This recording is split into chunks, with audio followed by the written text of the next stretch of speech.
Greedy heirs stripped the billionaire's mansion of every dime, laughing as they tossed a loyal caretaker a filthy, moth-eaten rug for her severance.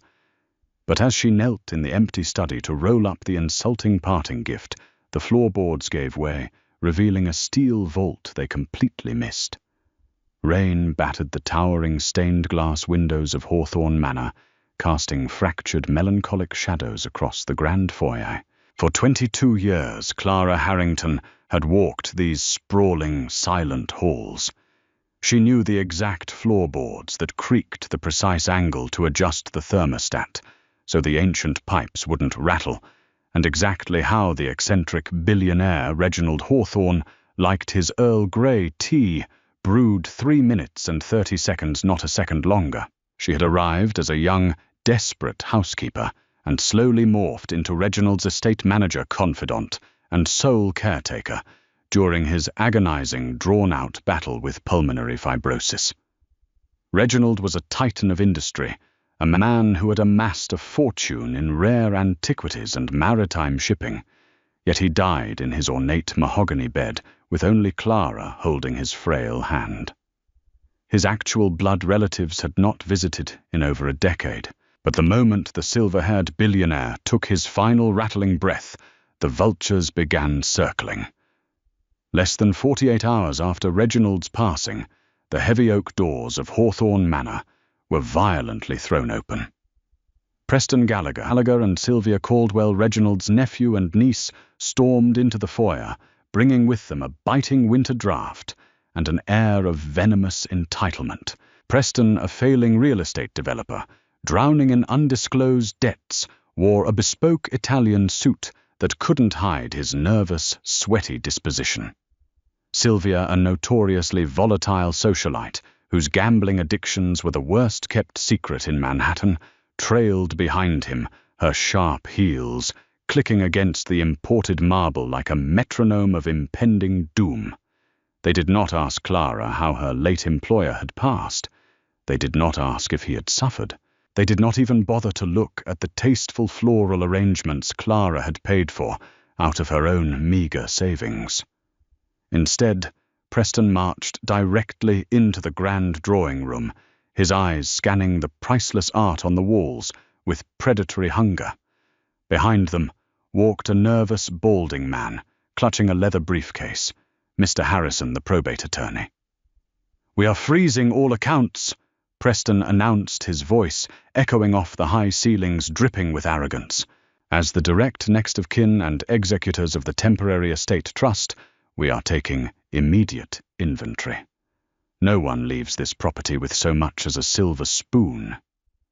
Clara stood near the sweeping staircase, her hands folded neatly in front of her black uniform. Her eyes were red-rimmed from 2 sleepless nights of mourning, but she maintained her dignified posture. "Mr. Gallagher, Miss Caldwell, I am deeply sorry for your loss." "Mr. Mauafoge, Hawthorne wanted you both to know." "Save it, Clara," Sylvia snapped, waving a manicured hand dismissively. She didn't even make eye contact. "We know exactly what my crazy uncle thought of us, and frankly, we don't care. Where is the master safe?" "The one he kept the bearer bonds and the unrecorded cash in." For the next 4 hours, Clara watched in quiet horror as the 2 heirs tore the majestic estate apart. They possessed no reverence for the history of the house. They ripped 17th-century tapestries from the walls, searching for hidden compartments. They dumped Reginald's meticulously organized filing cabinets onto the floor, scattering decades of personal correspondence. Finally, behind a portrait of Reginald's late wife in the master bedroom, Preston found it the primary wall safe. Using a master combination, they had coerced out of Mr. Harrison. Preston spun the heavy steel dial. The heavy door swung open to reveal the liquid lifeblood of Reginald Hawthorne's empire. Stacks of crisp-bound $100 bills, thick manila envelopes stuffed with high-yield municipal bearer bonds, velvet pouches heavy with uncut diamonds and heirloom jewelry. millions of dollars in untraceable liquid assets. Preston and Sylvia descended upon the safe like starved wolves. They frantically stuffed the cash bonds and jewels into designer duffel bags they had brought specifically for this purpose. Watching from the doorway, Clara finally spoke up. Her voice trembled, but she forced it steady. "Excuse me." Before he passed, Mr. Hawthorne explicitly stated that I was to receive a pension. We had an agreement. I gave 22 years of my life to this house. He promised I would be taken care of. Preston zipped up a bulging duffel bag, pausing to look at Clara. A cruel, mocking smirk spread across his face. He exchanged a glance with Sylvia, who let out a sharp, breathless laugh. "An agreement!" Preston scoffed, stepping closer to Clara, towering over her. "Is it in writing? Is there a notarized contract, Clara?" He was working on codicils with his lawyer before the final stroke, Clara said, her heart hammering against her ribs. "He promised me $50,000 a year and the deed to the small guest cottage. It was a verbal promise witnessed by the hospice nurse." A verbal promise from a dying man heavily medicated on morphine means absolutely nothing, Sylvia sneered, adjusting her silk scarf. "You were an employee, a maid who got comfortable. You've been paid your weekly wages. As of right now, your employment is terminated. You have exactly 1 hour to pack your miserable little room in the servants' quarters and vacate the premises." Clara felt the floor drop out from beneath her. Panic and betrayal choked her throat.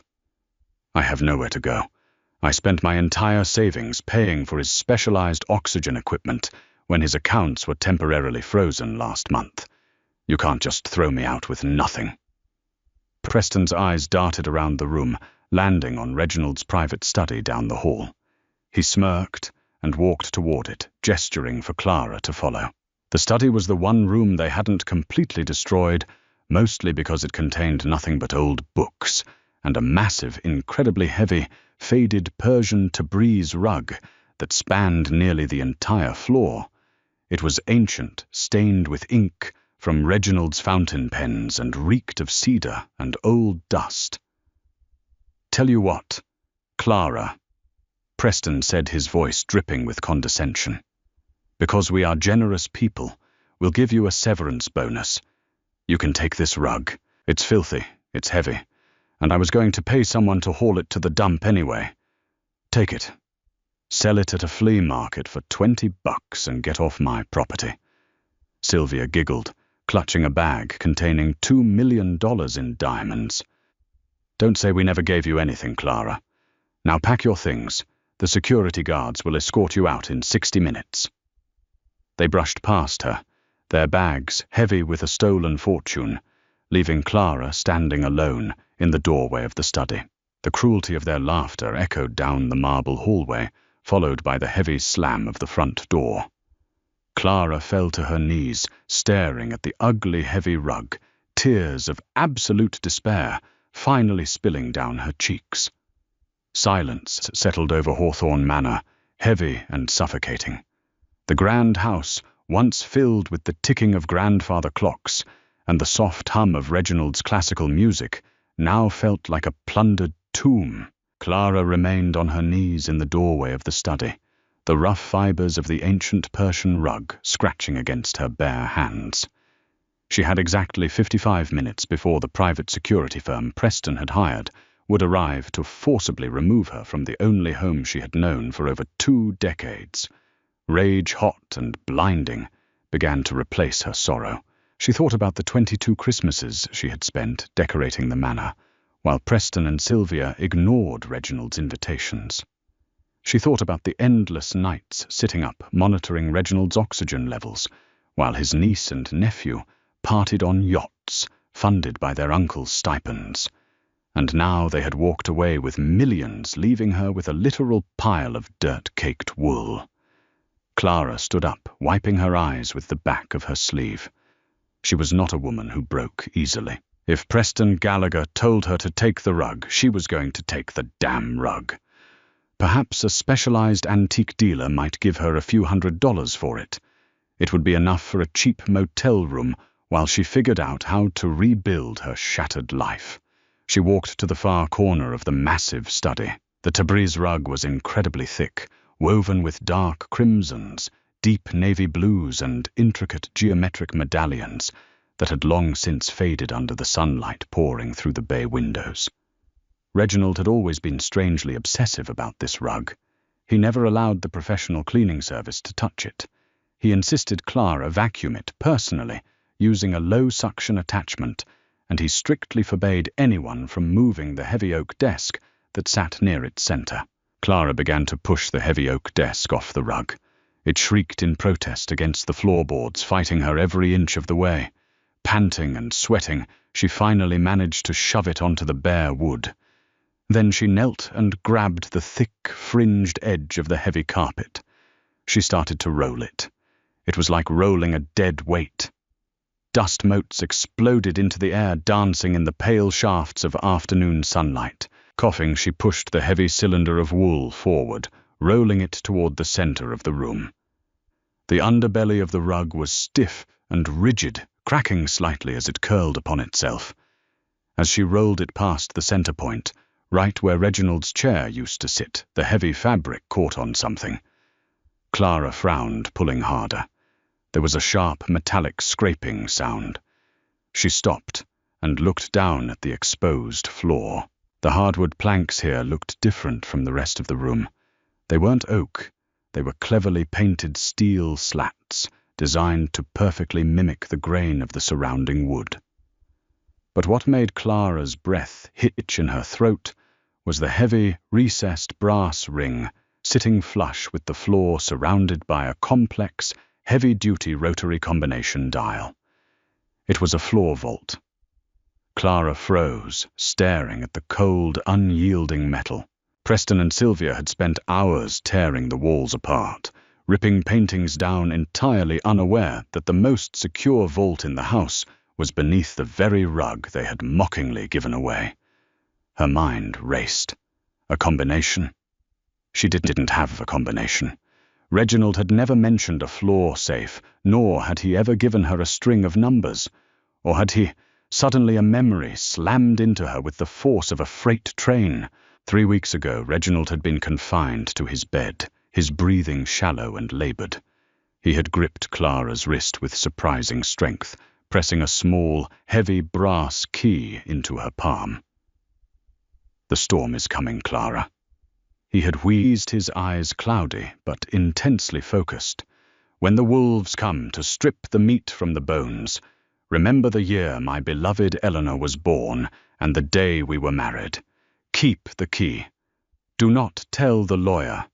Do not tell my wretched nephew. For a rainy day, Clara." Clara had assumed it was the key to an old safety deposit box at a bank.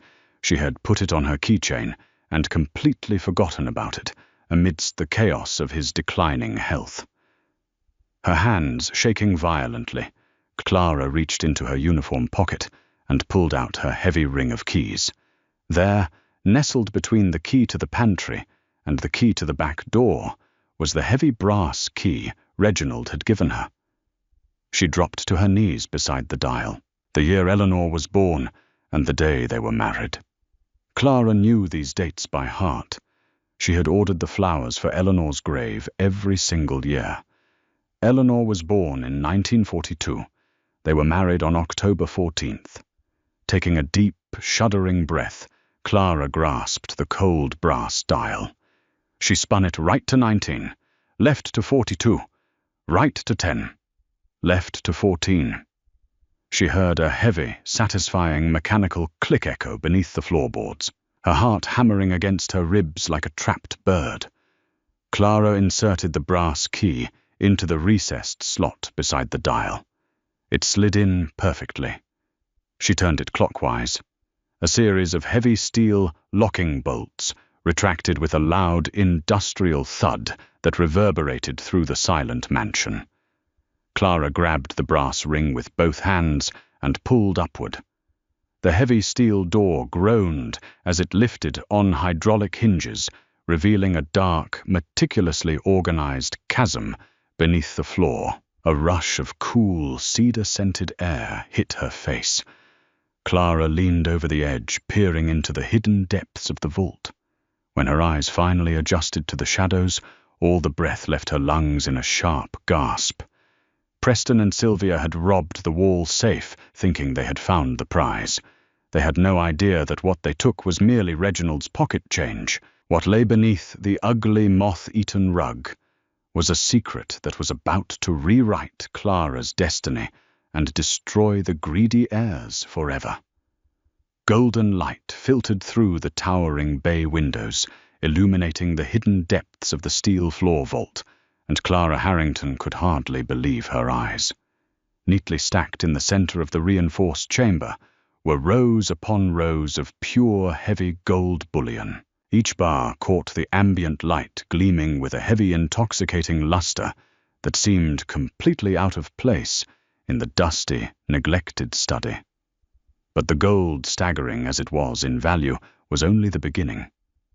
Surrounding the glowing stacks of metal were thick, vacuum-sealed plastic bags filled with immaculate sequential bundles of high-denomination euros and Swiss francs. Beside them rested 3 heavy leather-bound ledgers, their spines embossed with the discreet logos of prestigious offshore banking institutions in Zurich and the Cayman Islands. Reginald Hawthorne had not just hidden his wealth, he had buried an entirely separate, invisible financial empire right beneath his desk. Trembling, Clara reached into the cold depths of the vault. Her fingers bypassed the gold and the stacks of foreign currency, drawn instead to a thick, wax-sealed manila envelope resting atop a mahogany lockbox. The heavy crimson wax bore Reginald's personal signet ring impression. Written across the front of the envelope in Reginald's distinctively sharp, spidery handwriting were 3 words for Clara Harrington. With her heart hammering against her ribs like a trapped bird, she broke the wax seal. Inside was a handwritten letter pinned to a stack of crisp legal documents bordered in heavy blue ink. She unfolded the parchment, her eyes scanning the familiar, elegant script. My dearest Clara, if you are reading this, it means my time has passed, and my utterly predictable blood-sucking relatives have descended upon Hawthorne Manor exactly as I anticipated. I have no doubt Preston and Sylvia have pillaged the wall safe in my bedroom. Let them have it. The cash and jewels inside that safe are heavily documented, sequentially marked, and legally bound to a charitable trust. By taking those items before the probate period concludes, they have unwittingly committed grand larceny and federal tax evasion. Clara gasped, a sudden breathless laugh escaping her lips as tears pricked her eyes. Reginald had known. He had orchestrated the entire scenario from his deathbed, setting a magnificent, invisible trap for the heirs who had abandoned him. The letter continued. Beneath this envelope, you will find my true, legally binding final will and testament, notarized by my private counsel, Harold Montgomery. Do not trust Harrison. He was easily bought by Preston, just as I predicted. This new will supersedes all previous documents. It leaves the entirety of my estate, the manor, the offshore accounts, the liquid assets, and everything within this vault to you, Clara. You were the only family I had left. Now close the vault, take these documents, and leave the house. Let them think they have won. Then unleash hell upon them. A heavy metallic thud echoed from the front of the massive house. The private security team had arrived. Panic seized Clara's chest. She had less than 10 minutes before armed men would be standing in this very room to throw her out onto the street. She could not possibly carry the gold bars, nor could she carry the stacks of foreign currency without arousing immediate suspicion. She had to be smart. She had to be tactical. Working with frantic, desperate speed, Clara stuffed the leather-bound banking ledgers, the mahogany lockbox, and the thick stack of legal documents deep into her canvas duffel bag, burying them underneath her folded uniforms and personal toiletries. She took one last look at the staggering fortune of gold left behind, knowing it would be perfectly safe. She slammed the heavy steel door of the vault shut. The hydraulic hinges hissed, and the locking bolts automatically engaged with a loud final clack. She spun the brass dial wildly, scrambling the combination, and then grabbed the heavy edge of the Persian Tabriz rug. Sweat beaded on her forehead as she violently unrolled the ancient carpet, dragging it back over the hidden floor safe, just as heavy boots began to echo down the marble hallway. She hurriedly arranged the fringes, smoothing out the massive rug, just as two large men in tactical security uniforms appeared in the doorway of the study. "Time's up, lady." The taller guard barked his hand, resting casually on his utility belt. "Mr. Gallagher left strict instructions. You are completely off the premises as of right now." Clara stood up, smoothing the front of her black skirt, projecting a calm, icy dignity she did not truly feel. "I am perfectly aware of the time. However, Mr. Gallagher also explicitly instructed me to take my severance package. This rug." The two guards looked at the massive, faded Persian rug, then back at Clara, suppressing smirks. "That piece of garbage?"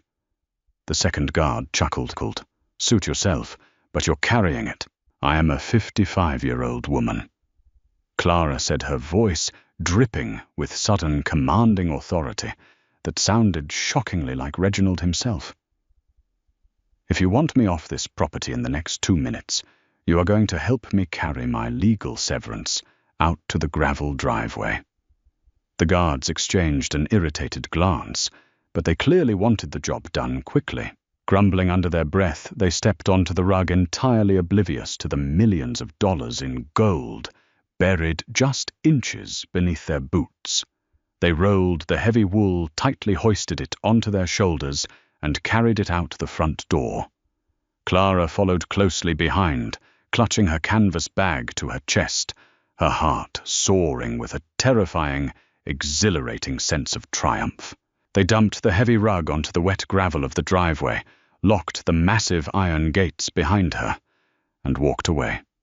Clara stood in the freezing rain, waiting for a local taxi armed with a dirty rug and the absolute power to destroy Preston Gallagher. 3 weeks later, Manhattan's elite society was buzzing with the extravagant, reckless spending of Preston Gallagher and Sylvia Caldwell. Operating under the arrogant assumption that they were untouchable, the two heirs had wasted no time liquidating what they believed was their uncle's untraceable fortune. Preston had immediately purchased a massive, obscenely expensive penthouse overlooking Central Park in cash, attempting to plug the bleeding holes of his failing real estate empire. Sylvia, meanwhile, had practically taken up residence in underground high-stakes poker rooms, using the velvet pouches of uncut diamonds as collateral for her staggering bets. They thought they had committed the perfect heist. They thought Clara Harrington was rotting in some forgotten homeless shelter. They were disastrously wrong. Sitting in the pristine, glass-walled boardroom of Montgomery and Associates, Clara Harrington looked nothing like the exhausted, grieving housekeeper who had been thrown out into the rain. She wore a sharply tailored navy blue suit, her hair elegantly styled, radiating quiet, unstoppable power. Across from her sat Harold Montgomery, a formidable, silver-haired attorney who had been Reginald's fiercest and most secretive legal bulldog for decades. "Everything is in place, Miss Harrington," Harold said, sliding a thick legal dossier across the polished mahogany table. "The trap has officially snapped shut. The authorities have finished tracing the serial numbers on the cash Preston used to buy his penthouse, and the FBI's Art and Antiquities Division just flagged the diamonds Sylvia attempted to fence in Macau. Both assets were federally registered to the Hawthorne Charitable Foundation, which as of this morning is entirely under your legal control." Clara traced the edge of the folder, a cold, satisfied smile touching her lips. "And the probate judge, Judge Harrison, was utterly humiliated." Harold chuckled darkly. When I presented the updated codicil and the video testimony Reginald recorded 3 days before his passing, the fraudulent trust Preston submitted was immediately nullified. Preston and Sylvia are no longer executors. They are in the eyes of the law trespassers who committed grand larceny against your estate. Then let's not keep them waiting, Clara said softly. That evening, Preston Gallagher was hosting a lavish champagne-soaked dinner party at an exclusive Michelin-starred restaurant in Soho, loudly bragging to his wealthy investors about his newfound liquidity. He was halfway through a toast, raising a crystal flute of vintage Dom Perignon, when the heavy glass doors of the restaurant were abruptly shoved open. 4 uniformed officers from the NYPD's Financial Crimes Unit marched into the dining room, flanked by 2 stone-faced FBI agents. The lively jazz music abruptly cut off. The clinking of silverware ceased. Preston Gallagher. Detective Bradley Collins announced, his voice slicing through the dead silence of the room. Preston lowered his glass, his arrogant smirk faltering slightly as a bead of cold sweat rolled down his neck. Yes, what is the meaning of this? Do you have any idea who I am? We know exactly who you are, sir, Detective Collins said, pulling a pair of heavy steel handcuffs from his belt. You are under arrest for grand larceny, federal wire fraud, and the theft of $42 million in assets belonging to the Hawthorne estate. Turn around and place your hands behind your back. Preston's face drained of all color, turning a sickly, ashen gray. That's impossible. That money was mine. I am the heir. Call my lawyer. Harrison, call him right now.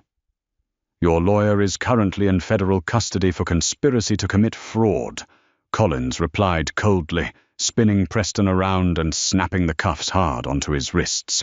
The entire restaurant watched in stunned, breathless silence as the once arrogant heir was frog-marched out the door in disgrace. Across town, Sylvia Caldwell experienced a similarly brutal reality check. She was sitting in the VIP lounge of a private jewelry broker, negotiating the sale of Reginald's heirloom emeralds, when federal agents breached the room, seizing the stolen jewels and dragging her out in handcuffs as she screamed obscenities. The following morning, Clara Harrington returned to Hawthorne Manor. The storm had finally broken, leaving the sprawling estate bathed in bright, crisp winter sunlight. Clara stood in the grand foyer, holding the heavy brass key Reginald had given her. She walked slowly through the quiet, majestic halls, no longer a servant, but the undisputed master of the house. She walked into the study.